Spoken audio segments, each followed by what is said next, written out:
तो hello guys, welcome back to the channel. तो आज फिर हम लेके आए हैं हेल्स पैराडाइज का एपिसोड 6। तो यहाँ पे 5th एपिसोड में अपन ने देखा था जब सागरी और गेंजी दोनों खड़े होते हैं तो उसके पीछे एक रोको रोता करके एक मॉन्स्टर आ जाता है जो कि एक क्रिमिनल भी रहता है और यहाँ पे वो उनको मारने का ट्राई करता है। और एपिसोड 6 में हमको बताया जाता है उसकी बैक स्टोरी। यहाँ पे वो एक बच्चा रहता है जब वो गार्डन में खेल रहा होता है तो उसके माता पिता उसकी तारीफ कर रहे होते हैं, बोल रहे होते हैं हमारा बच्चा अच्छे से ग्रो हो रहा है और यहाँ पे वो मस्त तरीके से खाना खाते हुए खेल भी रहा है। पर दरअसल स्टोरी कुछ और ही रहती है। वो खेलते खेलते पत्थर जमाते जाता है और हर बार वो पत्थर जमाता है तब किसी को मारते चले जाता है और उसके बाद हमको दिखाया जाता है वहाँ पे लाशें। फिर हम रियलिटी में आते हैं जब देखते हैं कि रोकोरोता यहाँ पे गेंजी डोनो को एक हाथ मारता है और उसका पूरा के पूरा पेट फाड़ देता है उसका। जिसके बाद गेंजी डोनो उड़ते हुए पीछे फेंका जाता है और पेड़ से टकरा जाता है, जहाँ पे सागरी उसको बचाते हुए जाती है और बोलती है गेंजी डोनो।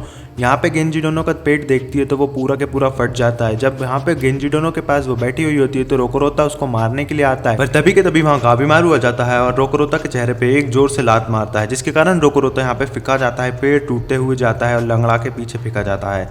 यहाँ पे गाबीमारू आ जाता है और बोलता है ये एक क्रिमिनल और मॉन्स्टर है, ये किसी को भी मार सकता है। तो यहाँ पे सागरी बोलती है रोकोरोता एक जायंट बाइजन है और यहाँ पे इसको असाइन किया गया था आइजन डोनो द्वारा, तो वो तो मेरे को लग रहा है मारे जा चुके हैं। उसके बाद हम देखते हैं कि वापस से उसकी आंखें में देखता है गाबीमारू और बोलता है कि ये तो मेरे को एक प्रेडेटर की तरह लग रहा है और ये हमारा शिकार करने आ रहा है, हमको यहाँ से निकलना पड़ेगा। और यहाँ पे गाबीमारू आगे बोलता है अगर इसने मेरी ये वाली लात सह ली थी तो इसका मतलब ये इवाक्वारा विलेज के किसी इंसान जितना ताकतवर है। और यहाँ पे उसको गुरुजी की बात ध्यान में आती है जब उसके गुरुजी ने उसको बताया था कि पहले एनिमी की एबिलिटी का पूरी अच्छी तरीके से पता कर लो, उसके बाद ही उससे लड़ाई करो। और यहाँ पे देखते हैं हम वो जायंट यहाँ पे पेड़ उखाड़ के फेंकने वाला होता है गाबीमारू की साइड, जिसके बाद गाबीमारू वहां से हट जाता है पर वो पेड़ पीछे सब कुछ तोड़ते हुए निकल जाता है। जिसके बाद यहाँ पे वो बोलता है सागरी से तुम पीछे रहना वरना तुम मर जाओगे। इसके बाद गाबीमारू सोचने लगता है कि ये तो फिजिकली बहुत स्ट्रांग है और वो यहाँ उसकी दोस्त से मदद मांगता है, बोलता है ओए हमारी बात हुई थी ना कि तुम 50-50 काम करेंगे तो अभी हमारी मदद करो। तो वो बोलने लगती है मेरा काम सिर्फ तुमको इन्फॉर्मेशन देने का है, यहाँ पे लड़ाई वड़ाई का काम तुम ही देखो गाबीमारू। और वो ये बोल के गाबीमारू को चढ़ाने लगती है कि गाबीमारू तुम तो स्ट्रांग हो, तुमको लड़ना पड़ेगा, तुम्हें ही करना पड़ेगा। जिसके बाद हम देखते हैं कि रोकोरोता यहाँ गाबीमारू पे बार बार अटैक करे जाता है, जिसको डॉज करते हुए गाबीमारू जैसे तैसे बचता है। और यहाँ पे वो गाबीमारू बताता है कि उसके हाथ बहुत ज्यादा ताकतवर है, अगर वो उसके हाथ की चपेट में आए तो उसका मरना निश्चिंत है। और यहाँ पे वो उसका निंजुत्सु यूज करके पत्थरों को लात से मार के फेंकता है जो कि इतने शार्प रहते हैं कि एक पेड़ में घुस जाते हैं पर उसको कुछ भी नहीं होता रोकोरोतो को। और यहाँ पे फिर उसके तरह तरह के निंजुत्सु यूज करता है, जैसे कि कपड़े से तलवार बनाता है जो कि स्टील से ज्यादा ताकतवर रहती है। वो तरह तरह के निंजुत्सु को यूज करने की सोच रहा होता है पर उससे कुछ भी असर नहीं होता उस रोकोरोतो को। और यहाँ पे सागरी गेंजी डोनो को जैसे तैसे बांध रही होती है ताकि उसका खून निकलना बंद हो जाए और वो बच जाए, पर यहाँ पे गेंजी बोलता है कुछ नहीं हो सकता, अब मैं मर जाऊंगा। अभी थोड़ी देर पहले मैं तुमसे बोल रहा था कि मैं एक आदमी हूँ और मैं तुमसे ज्यादा ताकतवर हूँ, पर यहाँ पे मैं ही फैल गया और यहाँ पे तुम मेरी मदद कर रही हो, मेरे लिए बहुत शर्मसार बात है। तो सागरी चिल्लाती है कि अभी ये समय नहीं है किसी औरत और आदमी को देखने का, अभी ये समय है एक इंसान को बचाने का। तो यहाँ पे गेंजी डोनो बोलता है अच्छा तुम अब बड़ी हो गई और समझदार भी, पर तुम हमेशा अपना एक रास्ता ध्यान में रखना जो कि मिडिल वे होना चाहिए, एक मैन और वुमेन के बीच में हमेशा तुम्हें चलना है, ना कि एक मैन बन के रहना है या वुमेन। और यहाँ पे मेरा तो टाइम आ चुका है पर तुम अपना ध्यान रखना। और मैं ये सारी बातें फाइनली अब समझ चुका हूँ, तो ये लो मेरी तलवार, एक सामुराई के लिए उसकी तलवार ही उसकी सोल होती है और मैं मेरी सोल तुम्हें दे रहा हूँ। तुमको रोकोरोतो को मारना ही पड़ेगा क्योंकि उसने आइजन डोनो को भी मारा है और अब तो मुझे भी मार ही दिया लगभग। और अगर तुम एक सामुराई हो तो तुम उससे कभी भी नहीं भागोगी, तुम्हें मारना ही पड़ेगा रोकोरोतो को, लो मेरी तलवार। उसके बाद हम देखते हैं सागरी उसकी तलवार ले लेती है और यहाँ पे सोच रहा होता है गाबीमारू कि मैं इसको कौन से निंजुत्सु से यूज करके मारूं, अगर मैं इसके ज्यादा पास करके आग वाला निंजुत्सु यूज करा तो ये मुझे मार देगा, मुझे एक ब्लाइंड स्पॉट ढूंढना पड़ेगा, पर मैं अकेला ही इससे लड़ रहा हूँ तो मैं नहीं ढूंढ पाऊंगा। और इतने में हम देखते हैं कि सागरी वहां आती है और रोकोरोतो की एक उंगली काट देती है और बोलने लगती है जितनी भी स्ट्रॉन्गेस्ट बॉडी हो पर एक परफेक्ट तरीके से और परफेक्ट जगह ढूंढ के हम उसको भी काट सकते हैं। और हमारा असाइन साइल यही है, गाबीमारू मेरी मदद करो। और यहाँ पे हम देखते हैं कि वो दोनों आपस में लड़ रहे होते हैं पर हमको दिखाया जाता है उसके निंजा दोस्त और यहाँ पे उसका असाइन जो कि लटका हुआ होता है। और यहाँ पे उसकी निंजा दोस्त बात कर रही होती है कि हमको इनके बीच में नहीं पड़ना है। यहाँ पे बहुत सारी आवाज़ हो रही है जिसके कारण मॉन्स्टर्स आएंगे जो हमारे लिए बेनिफिट का काम करेगा क्योंकि ये सब यहाँ तो मर ही जाएंगे। और यहाँ पे हम देखते हैं कि गाबीमारू और सागरी रेडी होते हैं उससे लड़ने के लिए और यहाँ पे वो बता रहे होते हैं कि हमको इसको एक ही बार में इसकी गर्दन को चॉप करके काट डालना होगा। और यहाँ पे वो प्लान बना रहा रहे होते हैं कि मैं इसके ब्लाइंड स्पॉट पे जाऊंगा, तब सागरी तुम इसकी गर्दन उड़ा देना और तुम ये कर सकती हो। और वो यहाँ पे अटैक कर देता है उन दोनों पे, जिसके बाद गाबीमारू उसका अटैक डॉज करता है और सागरी उसके पैर के पास जाती है और सोचने लगती है कि इसने गेंजी डोनो और एजेंट डोनो को मारा है। और इतने में वो उस पर वार करती है तो देखती है कि उसको कुछ भी नहीं होता। और यहाँ पे गाबीमारू से पूछता है तुम ठीक तो हो ना? तो वो बोलती है इसने मेरे सीनियर्स को मारा है, मुझे अपना माइंड काम रखना पड़ेगा, मैं अग्रेसिव नहीं जा सकती, मुझे एक पानी जितना सम्मान और काम रहना पड़ेगा जिसके कारण मैं इसे आसानी से मार सकती हूँ। उसके बाद रोकोरोतो पत्थर फेंक के उन पर अटैक करता है और हम देखते हैं कि यहाँ पे गाबीमारू का पैर मुरझा जाता है। इसके बाद सागरी उसके सामने खड़ी होती है और उस पर अटैक करती है, पर उसको कुछ भी नहीं होता। और वो बोल रही होती है जब तक ये रैम्पेज मचाता रहेगा तब तक इसे मारना मुश्किल है। जनरली हम बिहेडिंग करते वक्त इंसान को नीचे झुका देते हैं जिसके कारण उसकी गर्दन नीचे होती है और हम उसको आसानी से काट देते हैं, पर यहाँ पे बड़ा ही मुश्किल है। तो गाबीमारू बोलता है ये तो बहुत मुश्किल प्रॉब्लम है। पर यहाँ पे हम देखते हैं रोकोरोतो के पेट में से आवाज़ आती है और वो रोने लगता है और उसकी रोने की आवाज़ इतनी तेज़ होती है कि सब परेशान हो जाते हैं और रोते रोते ही वो गाबीमारू को ज़मीन में भर डालता है। जिसके बाद हम देखते हैं गाबीमारू आधा ज़मीन में होता है और आधा पैर उसके बाहर, और हमको लगता है गाबीमारू मर गया, पर गाबीमारू एकदम से निकलता है और उसकी हालत बहुत गंभीर होती है और वो बोल रहा है मैं इसके वार तो सह सकता हूँ, पर उसके मुंह से खून निकल आता है और वो बहुत ही कमज़ोर पड़ने लगता है। जिसके बाद सागरी उसको बचाने जा रही होती है और रोकोरोतो अटैक कर रहा होता है बीच में, और यहाँ पे वो उसको मार ही रहा होता है। इतने में सागरी अपने दिमाग को काम कर लेती है पूरा और बोलती है मौत, यहाँ पे मुझे काम रहना पड़ेगा, यहाँ पे मुझे अपने इमोशन सप्रेस करने पड़ेंगे, अगर मैंने ऐसा नहीं करा तो यहाँ पे मैं मर जाऊंगी। और वो गेंजी डोनो की बात भी ध्यान में रखती है जब उनने बताया था कि बीच का रास्ता ढूंढो, शांति से निर्णय लो। जिसके बाद सागरी उसका अटैक आराम से डॉज कर देती है और जितने भी अटैक यहाँ पे वो करता है रोकोरोतो, सागरी उसको बड़े आराम से आइट साइड करती हुई चली जाती है और यहाँ पे फुल काम सिचुएशन में उस पर अटैक करने के लिए बिल्कुल तैयार होती है। और गाबीमारू उसको देख रहा होता है और गाबीमारू उसको देख के शॉक हो जाता है। इसके बाद यहाँ पे यूजुरिहा और यहाँ पे सेंता बता रहा होता है सेंता उसको कि ये 12वीं रैंक पे है और यामादा क्लैन पूरी तरीके से रैंक सिस्टम पे वर्क नहीं करता। यहाँ पे वो कैपेबिलिटी एबिलिटी देखता है और प्योर स्किल्स देखता है। सागरी यहाँ एक्सपीरियंस में लैग कर रही है जो कि जंग मैदान में ज़रूरी होती है, और यहाँ पे उसकी ड्यूटी, उसके गोल्स उसके सामने आ रहे हैं जिसके कारण वो यहाँ सर्वोत्तम है। वो रैंक 1 पे आ सकती है और यहाँ पे लीड कर सकती है हमारे क्लैन को।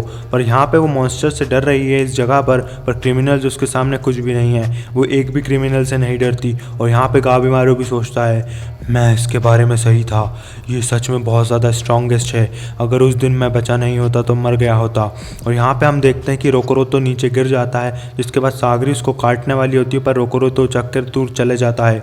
और यहाँ पे हम देखते हैं कि सागरी और गाबीमारू खड़े हो जाते हैं और बोलते हैं ये इतना आसान भी नहीं होगा, हमको रोकोरोतो का सर जैसे न तैसे करके नीचे झुकाना ही पड़ेगा ताकि हम उस पर आराम से तलवार चला सकें। और गाबीमारू बोलता है मेरे पास एक आइडिया है, बहुत ज़्यादा एक्सट्रीम है पर अपना ध्यान रखना। जिसके बाद हम देखते हैं गाबीमारू बता रहा होता है कि इसकी बॉडी इतनी बड़ी होती है कि हम इसके पास जाके इससे फिजिकल फाइट नहीं कर सकते और यहाँ पे तलवार भी नहीं चला सकती सागरी, क्योंकि इसके हाथ पांव इतने जल्दी नज़दीक आ जाते हैं तलवार के, जिसके कारण बहुत ज़्यादा पावर नहीं लग पाती उस तलवार के चलने पे। और इसी केस में मुझे यहाँ निंजुत्सु यूज़ करना पड़ेगा। यहाँ पे वो निंजुत्सु यूज़ करता है उसका आग वाला, जिसे देख के यूजुरिहा यहाँ पे बोलती है संता से हमें निकलना होगा यहाँ से। और हम देखते हैं कि यहाँ पे गाबीमारू पत्थर उठा के उनमें आग लगा के यहाँ पे फेंक रहा होता है जायंट की साइड। वो हर जो चीज़ में आग लग सकती है वो चीज़ फेंक रहा होता है जायंट की साइड, पर वो जायंट तो बच जाता है पर पूरे जंगल में आग लग जाती है और गाबीमारू के मुंह से भी खून निकलने लगता है। और यहाँ पे हमको पता लगता है कि जंगल के चारों साइड आग लग चुकी है।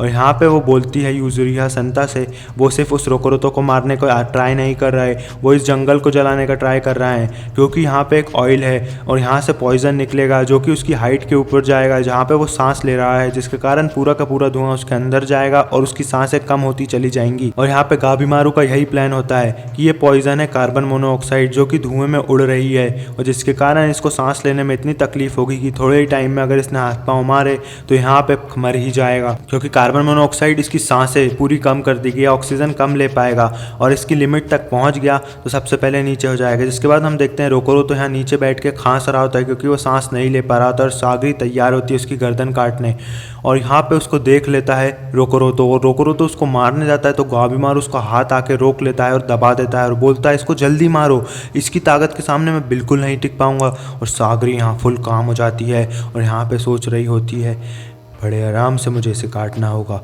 और यहाँ पे उस लंबी सांस लेती है और 1 सेकंड में उसको काट देती है। इसके बाद हम देखते हैं रोकोरोतो यहाँ उसके बचपन की चीज़ें देख रहा होता है, जो बचपन में उसको भूख लगी होती है और वो खेलने के लिए मजबूर होता है। यहाँ पे कोई भी उसको खाना भी नहीं देता क्योंकि उसका पेट कभी फुल ही नहीं हो पाता और यहाँ पे कोई उसके साथ खेलने भी नहीं आता। सागरी उसकी गर्दन उठा के बोलती है, मुझे माफ़ कर दो कि तुम इतना डर गए, पर अब सब कुछ ठीक है। अब तुम्हें कोई हेट नहीं करता क्योंकि तुम मर चुके हो और यहाँ पे तुम्हारी आत्मा को शांति मिले। और ऐसा कह के वो उसकी आंखें बंद कर देती है। और हम देखते हैं कि पूरे जंगल के आसपास जहाँ पे गाबीमारू होता है आग लग चुकी होती है और यहाँ पे मॉन्स्टर्स भी अप्रोच कर रहे होते हैं। और यहाँ पे गाबीमारू उससे बोलता है कि हमको जल्दी भागना पड़ेगा, पर सागरी गेंजी दोनों को देख रही होती है और यहाँ पे वो भाग निकलते हैं वहाँ से। उसके बाद हम देखते हैं कि पूरे आइलैंड में आग ही आग लग चुकी होती है और सागरी सोच रही होती है कि मुझे बहुत ही मजबूत रहना पड़ेगा और यहाँ पर मेरे स्टूडेंट्स भी अभी आ गए हैं, मुझे कैसे भी कैसे करके उनको भी बचाना पड़ेगा। मेरी स्ट्रेंथ और वीकनेस यहाँ कम नहीं पड़नी चाहिए। जिसके बाद हम देखते हैं कि वही आग की साइड बहुत ज़्यादा मॉन्स्टर्स जा रहे होते हैं और उन्हीं मॉन्स्टर्स के पैरों के बीच पेड़ के पीछे छुपे होते हैं गाबीमारू सागरी और बात कर रहे होते हैं कि ये कोई एनिमल्स भी नहीं है क्योंकि ये लोग तो आग की साइड जा रहे हैं, पर हमें वहाँ जाना चाहिए जहाँ से ये मॉन्स्टर्स आ रहे हैं। वहाँ पे ज़्यादा चांसेस हैं कि हम एलेक्सर ऑफ लाइफ ढूंढ सकते हैं। ये बहुत ज़्यादा मुश्किल है और डेंजरस हो सकता है, पर हमें वहीं जाना पड़ेगा। और यहाँ पे सागरी बोलती है, अरे तुम गिव अप ही कर दो। तो यहाँ पे गाबीमारू बोलता है, मैं कभी गिव अप नहीं करूँगा। अगर मुझे इतनी सी भी लीड मिलेगी ना किसी चीज़ की तो मैं उसे ढूंढने ज़रूर जाऊंगा। और यहाँ पे मुझे मेरी वाइफ के पास जल्दी से जल्दी जाना हो एलेक्सर ऑफ लाइफ ढूंढ के। और यहाँ पे हम देखते हैं कि सागरी के जितने भी स्टूडेंट्स रहते हैं उनके कैदी जिंदा रहते हैं और वो लोग भी। और यहाँ पे सागरी बता रही होती है मुझे भी अपने उन स्टूडेंट्स को बचाना पड़ेगा और उसका एक ही रास्ता है, सबसे पहले एलेक्सर ऑफ लाइफ ढूंढ के ये सारा काम धाम खत्म करना पड़ेगा यहीं पर हमको। और जिसके बाद हम देखते हैं यूजिरिहा को और सेंता को आगे वो खड़े होकर खाई के नीचे किसी को देख रहे होते हैं, जहाँ पे गाबीमारू और सागरी भी पहुँच जाते हैं और बोलने लगते हैं क्या हुआ। और आगे देखते हैं कि एक गांव दिखता है उनको और यहाँ पे वो गांव पूरा ही बंजर हो जाता है और वो लोग बोल रहे हो अगर ये सच में शिनसेंस की हो तो यहाँ पे हर्मिट्स भी रहते होंगे। उसके बाद हम देखते हैं अज़ा को और उसके भाई को, वो यहाँ मॉन्स्टर्स को मार के उसका खून पी रहा होता है और बोल रहा होता है साले ये तो प्यास भी नहीं बुझा सकते। और यहाँ पे हमको दिखाई देता है कि अज़ा तो बहुत ज़्यादा पगला है और वो बोलने लगता है ये खून भी दरअसल पानी ही है एक तरीके से। और यहाँ पे उसका छोटा भाई बोलता है अज़ा से यहाँ पे हर्मिट्स भी रह सकते हैं और यहाँ पे वो बताता है उनकी स्टोरी कि उनके पास सुपर ह्यूमन जैसी पावर होती है और वो बूढ़े से दिखाई देते हैं और अगर इस जगह पे मॉन्स्टर्स हैं तो वो लोग भी ज़रूर होंगे। तो अज़ा बोलता है तो चलो उनको मार देते हैं और उनको खा जाएंगे अपन। इसके बाद हम देखते हैं कि अज़ा और उसके छोटे भाई को कुछ आगे दिखाई देता है तो वो आगे धीरे धीरे करके जाने लगते हैं। और जिसके बाद हमको दिखाई देता है कि वो रास्ता साफ करके आगे जा रहे होते हैं जहाँ पे एक लड़की कोई सा फ्रूट खा रही होती है और वो फ्रूट खा के दूसरी लड़की को किस कर रही होती है लिप टू लिप। ओ भाई गॉड। इसके बाद हम देखते हैं सोने से लदी चीज़ पे वो बैठे होते हैं बिना कपड़ों के और पप्पी झप्पी दे रहे होते हैं, जिसको देख के अज़ा उसका छोटा भाई शौक हो जाता है। और इसी के साथ एपिसोड 6 खत्म हो जाता है हेल्स पैराडाइज का। और अगर आपको ये एपिसोड पसंद आया तो वीडियो को लाइक करो, शेयर करो, सब्सक्राइब करो मेरे चैनल को और मिलते हैं नेक्स्ट वीडियो में। तब तक के लिए बाय बाय।